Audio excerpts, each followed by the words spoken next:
Bismillahir Rahmanir Rahim. Alhamdulillah. Wassalatu wassalam ala ashraf al-anbiya wa mursaleen. Nabiyyina Muhammadin wa ala alihi wa sahbihi ajma'een. Allahumma anfa'na bima 'allamtana wa 'allimna ma yanfa'una. Allahumma zidna ilman innaka anta alimul hakim. Allahumma ij'al hadhihi muhadara hujjatan lana la hujjatan alayna ya rabbil alameen. Amma ba'd. Today, inshallah ta'ala, we want to speak about preserving the tongue and the dangers of the tongue.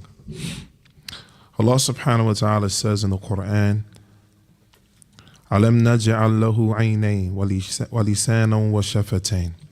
Allah subhanahu wa ta'ala says, did I not create for them 2 eyes, a tongue, and 2 lips? Right?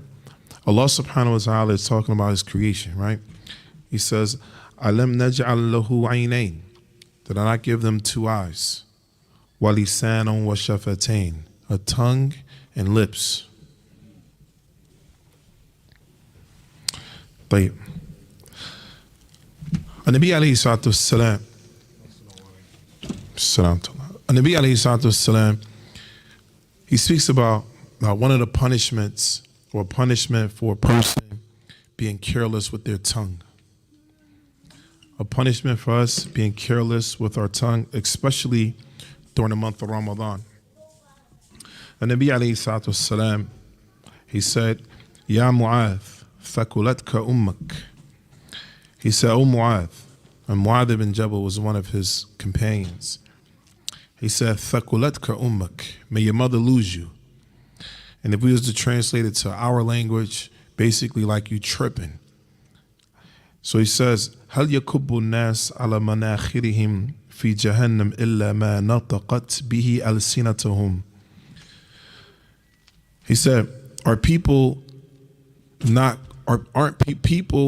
will be drugged on their faces in a hellfire by the things that came from their mouth, meaning their tongue. Our tongue gets us in trouble.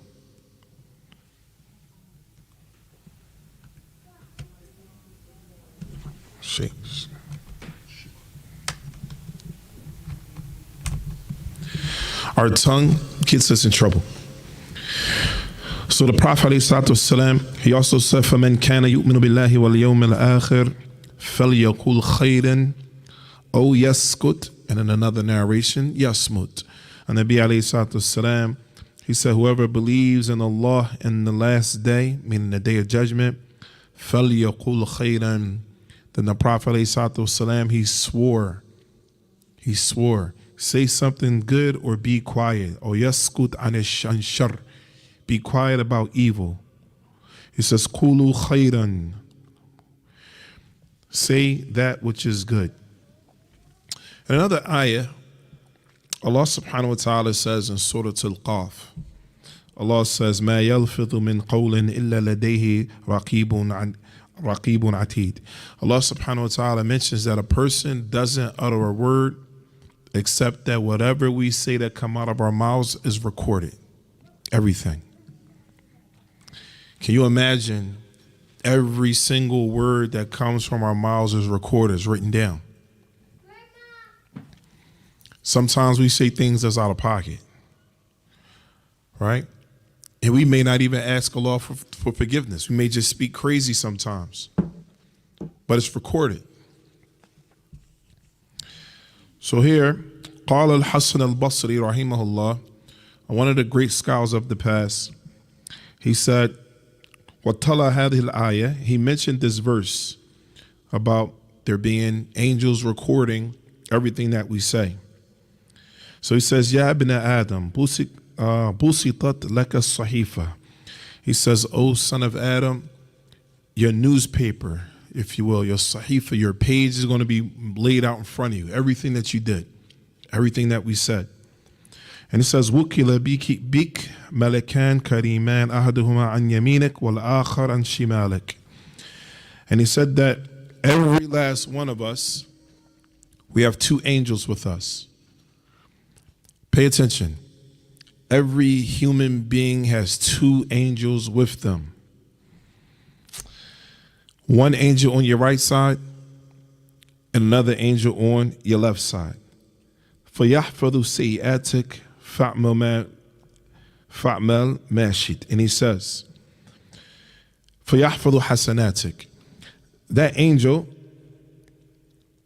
the one that's on your right side, they record all of your good deeds. Your angel on your right side records all of your good deeds. The angel on your left side records all of your evil deeds. The angel on the right side records all of your good deeds, and the angel on the left side records all of your evil deeds. When Allah subhanahu wa ta'ala says, مَا يَلْفِظُ مِنْ قَوْلٍ إِلَّا لَدَيْهِ رَقِيبٌ عَتِيدٌ, there's not a statement or word that comes from our mouths except that it's recorded. طيب. So Imam Hassan al-Basri rahimahullah, he said, أقل لو أكثر حتى إذا مت. He said, whether you say a lot of words or a small amount of words, you're going to have this up until you die, and this is going to be in your newspaper. Everyone's going to have a paper. And then he says, وَجُعِلَتْ فِي عُنُقِكَ مَعَكْ فِي قَبْرِكَ حَتَّى تَخْرُجَ يَوْمَ الْقِيَامَةِ. And then he said, and this is the part he said that all of this is going to be attached to your neck. So can you imagine everything that you did, good or bad, is strapped to your neck when you die up until the day that you're resurrected, up until the day of Yawm al-Qiyamah. You're going to have this book of your deeds tied to your neck. Somebody might say, man, I don't believe that. Where do you get that from? Allah subhanahu wa ta'ala says in the Quran, in Surah Al-Isra, Allah says, وَكُلَّ إِنسَانٍ أَلْزَمْنَاهُ طَائِرَهُ فِي عُنُقِهِ. Allah subhanahu wa ta'ala says every person is going to have their deeds spread out in front of them. وَنُخْرِجُ لَهُ يَوْمَ الْقِيَامَةِ كِتَابًا يَلْقَاهُ مَنْشُورًا. And on the day of judgment, that book is going to be made present for you to see. It's going to be spread out. And then it's going to be said, اقرأ كتابك كفى بنفسك اليوم عليك حسيبا. And there's going to be said to you, read your own book, and you are a witness enough over yourself. Think about that. You're going to get to read your own book. We could say something to somebody, say, well, we try to make excuses for, the thing is, when we say things that we shouldn't say and do things we shouldn't do, every person has an excuse for doing it. Everyone. There's a reason. There's a reason for talking crazy. He says something to you. They got on my nerves. They rubbed me the wrong way. Everyone has a reason for talking crazy. Everyone has a reason for doing something they're not supposed to do. Cool. Allah subhanahu wa ta'ala says that your deeds is going to be strapped to your neck. Strapped to your neck. And this is what you have to meet Allah with. Now, all of us, we might be looking at this like, man, this sounds pretty gloomy because I done said some crazy things. I've done some crazy things. So like, what do I do from now? How do I fix that? The blessing is that we're in the month of Ramadan. Shahru Maghfirah. This is the month of forgiveness. Take advantage of the time that Allah subhanahu wa ta'ala has given us in the present. Listen to these narrations. Listen to the ayat. Listen to the hadith. And if you know that we're guilty, saying things we shouldn't have said, done things we shouldn't have done, take advantage of the opportunity and seek forgiveness. During the last 10 nights of Ramadan, there's a day called what? Laylatul Qadr. There's a dua, and we got to keep talking about it. There's a dua that the Prophet ﷺ, he told Aisha radiallahu ta'ala anha, if you come across this night, then you make this dua. Allahumma innaka afuwun tuhibbul afwa fa'fu anni. It says, oh Allah, Innaka afuun. Oh Allah, you are a partner. And tuhibbul afwa. And you love the pardon. Fa'fu anni. Then pardon me. But here's the thing. What's the difference from pardoning and forgiveness? Are they one and the same, or are they different? There's a difference. Somebody, and we talked about this before, we'll talk about it again. Somebody could do you dirty. Family member, a friend, they may have took some money from you. They may have did somebody ever do somebody dirty in here? Nobody? Everybody. Somebody did you dirty. Did you forgive them? Did anybody here ever forgive anybody? Pay attention. Muslims, pay attention. This is the month of Ramadan. If you can't forgive nobody, do you really expect the law to forgive you? If you can't forgive somebody else? I'm not saying it's a condition. I'm saying that you really, if you want Allah subhanahu wa ta'ala to forgive you, perhaps you might want to forgive somebody else. Maybe. So did anyone here forgive somebody? All right. Let me use you, Sheikh. You forgave somebody before, right? You forget what they did? Did you forget, or you just forgave them? But you still remember, though. Yeah. That's what forgiveness is. That means that on the day of judgment, as many of the scholars mentioned, if we ask Allah subhanahu wa ta'ala for forgiveness and Allah forgives us, but when our book is laid out, it's still there. It might be like, all right, you got to pass on these. You're forgiven, but it's still there. You're still going to see like that. You might be you might know, it's a difference. You might be forgiven for it, but it's still there. You can see it, right? Pardoning is a type of forgiveness. Have you ever forgave somebody and it's whatever they did, you just totally deleted it from your memory as if it never existed? No? Oh, you did that too? Totally deleted. So if you see them and they do something to remind you of, it's not going to make you think about it? You might think about it. Yeah, you might think about it. You might. What I'm saying is that Allah subhanahu wa ta'ala on that night, that's worth more than how many months? 1,000 months of worship. On that night, we ask Allah subhanahu wa ta'ala to pardon us. Allahumma innaka afuun, that you are the partner. Wa tuhibbul afwa, and you love the pardon. Fa'fu anni, then pardon me. This pardoning, brothers and sisters in Islam, is like a Control-Alt-Delete. It wipes the hardboard or the motherboard clean. It's gone. This is what we're in need of, because a lot of times our tongue, like the Prophet ﷺ, he told Mu'adh bin Jabal, he said, the people that you find in the hellfire, are they not there from what their tongues have brought forth? A lot of times when we move out of pocket, it's because of our tongues. How many people here got in trouble because of their tongue? Anybody? That's everybody. The mouth is crazy. Wars get started from what? Tongues. People die because of what? Tongues. Right? So then the tongue is dangerous. But if we,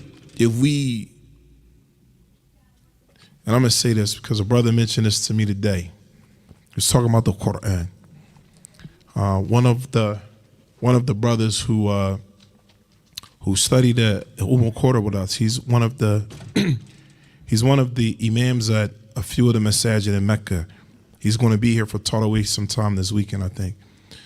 Anyway, he said, listen, he says, you have to make bay'ah to the Quran. And I'm like, what?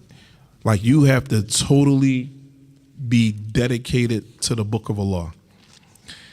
And so a lot of times when we're saying stuff out of our mouths, if we're reading the Quran every day, if we're making the Quran a part of our lives, I guarantee we're gonna talk crazy a lot less.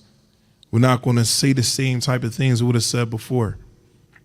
If we conditioned ourselves to read the book of Allah and make it a part of our life. The same way. Everybody got their phone on them? You know it's a part on your phone, you can pull it up and see how many hours you was online. Huh? I don't know. I don't know. There's something on your iPhone that can tell you how long you've been on the phone, right? Everybody's smiling. Yo, let me use you for example. Check your hours. Let me see. No, I'm messing with you. I won't put you on blast. What I'm saying is that if you look at your phone and you look at your idle time or what, something to tell you how much time you spend scrolling. What's it called? Screen time. You check your screen time. I challenge anybody, check your screen time. If you check your screen time and look at the time you spend online, if you cut it in half and gave that to the Quran, you'll be a better person. If you cut your screen time in half, you'll be a better Muslim. And what I mean by cut it in half, I mean cut it in half with the Quran. Now somebody, well, I'm using my screen time for the Quran. All right, that's different. But I mean, a lot of people might not be. What I'm saying is if we cut the screen time down in half, I'm not saying go cold turkey, you know what I'm saying? But you cut it in half and you focus on the Quran. Let that other half be for the book of Allah. If you made a constant, conscious effort, decision to make that happen, you're going to be a better Muslim. That's going to affect your life in a positive way. Another thing we want to talk about, inshallah ta'ala, is ghiba. What is backbiting? Does anyone know what backbiting is? Yes.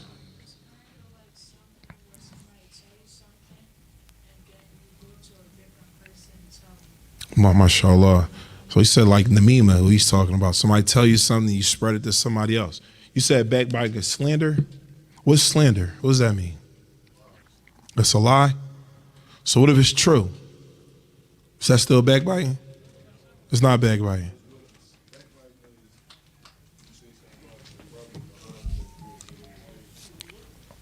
So you see, they wouldn't like it. Okay. Okay. So what is backbiting? No, don't Google it. You cheating, Sheikh. Put your phone away, brother. Just chill. Backbiting is talking about your brother, talking about your brother behind his back. Even if it's true, it's still talking behind his back. So even if it's true. طيب.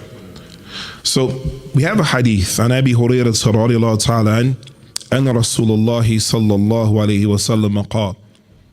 So the Prophet عليه الصلاة والسلام, he said, أتدرون ما الغيبة? He said, do you know what backbiting is? قالوا الله ورسوله أعلم. Allah and His Messenger knows best. He said, we don't know. Allah and His Messenger know best.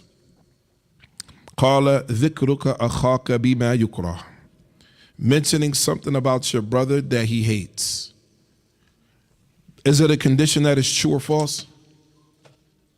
Mentioning something about your brother that he dislikes. Maybe he has bad breath. You go to, man, this boy's mouth smell bad, right?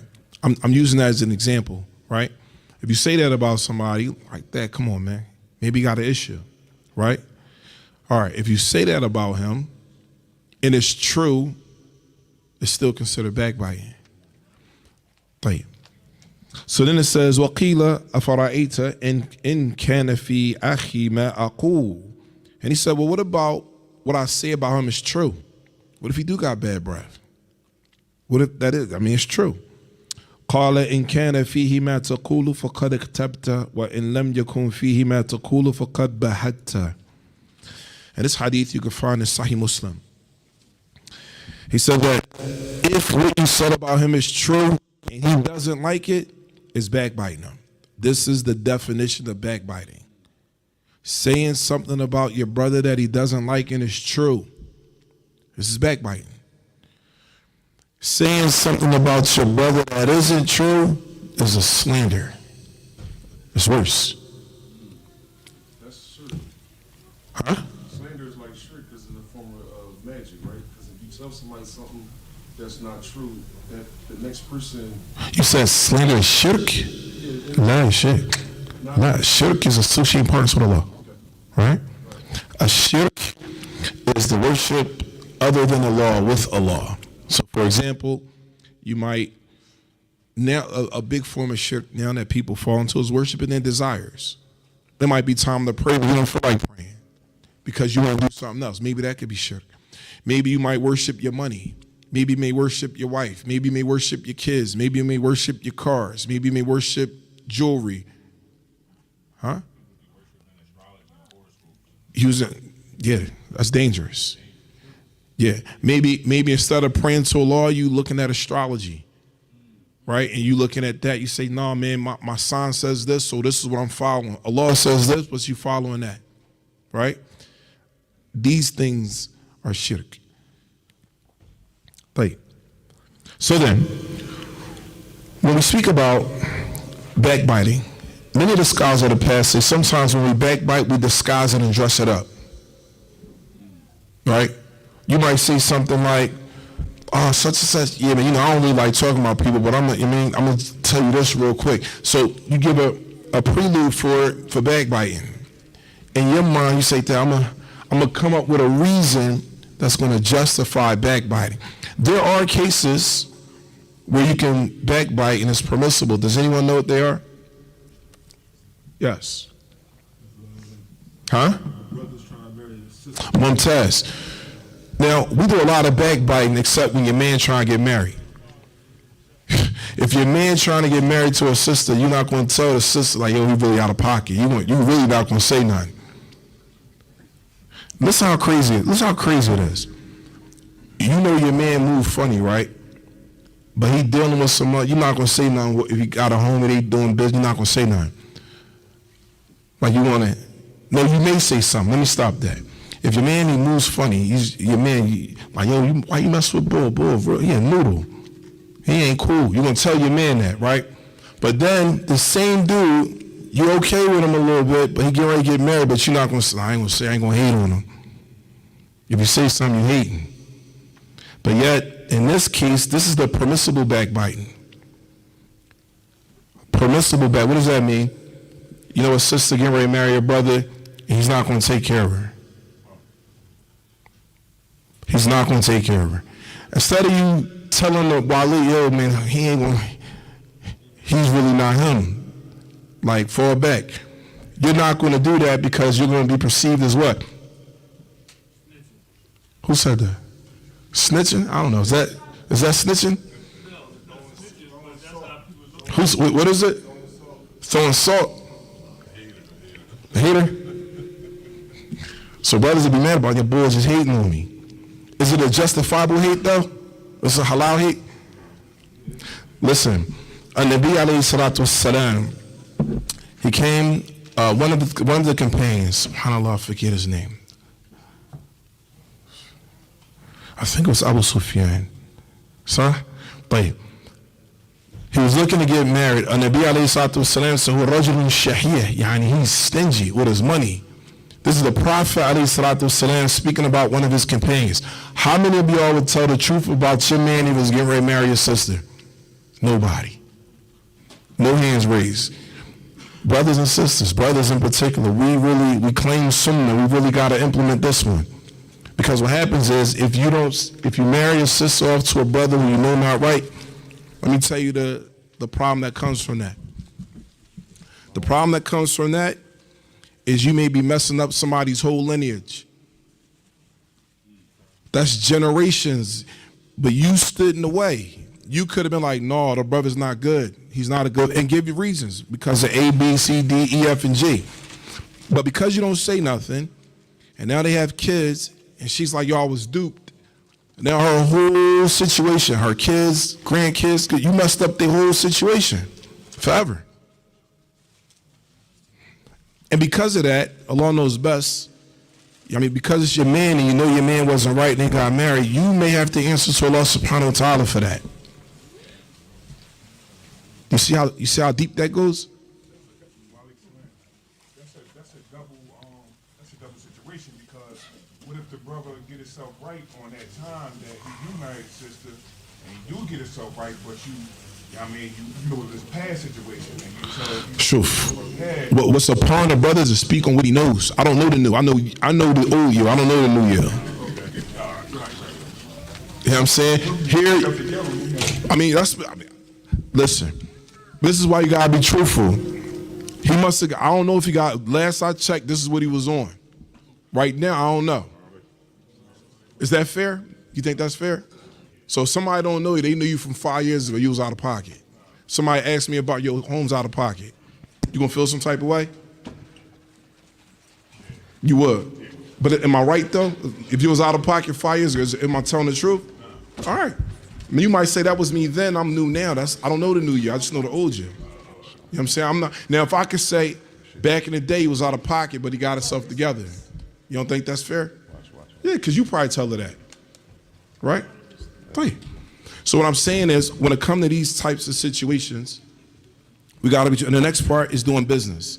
If you're doing business with somebody, and you know you're a burn artist, you got to let people know he's a burn artist. That's what they do. They're not right. I got to stop. Khalas, we're going to start with that, inshallah. Subhanakallahumma wa bihamdik, ashhadu an la ilaha illa anta astaghfiruka. Allahu Akbar, Allahu Akbar. Allahu Akbar, Allahu Akbar. أشهد أن لا إله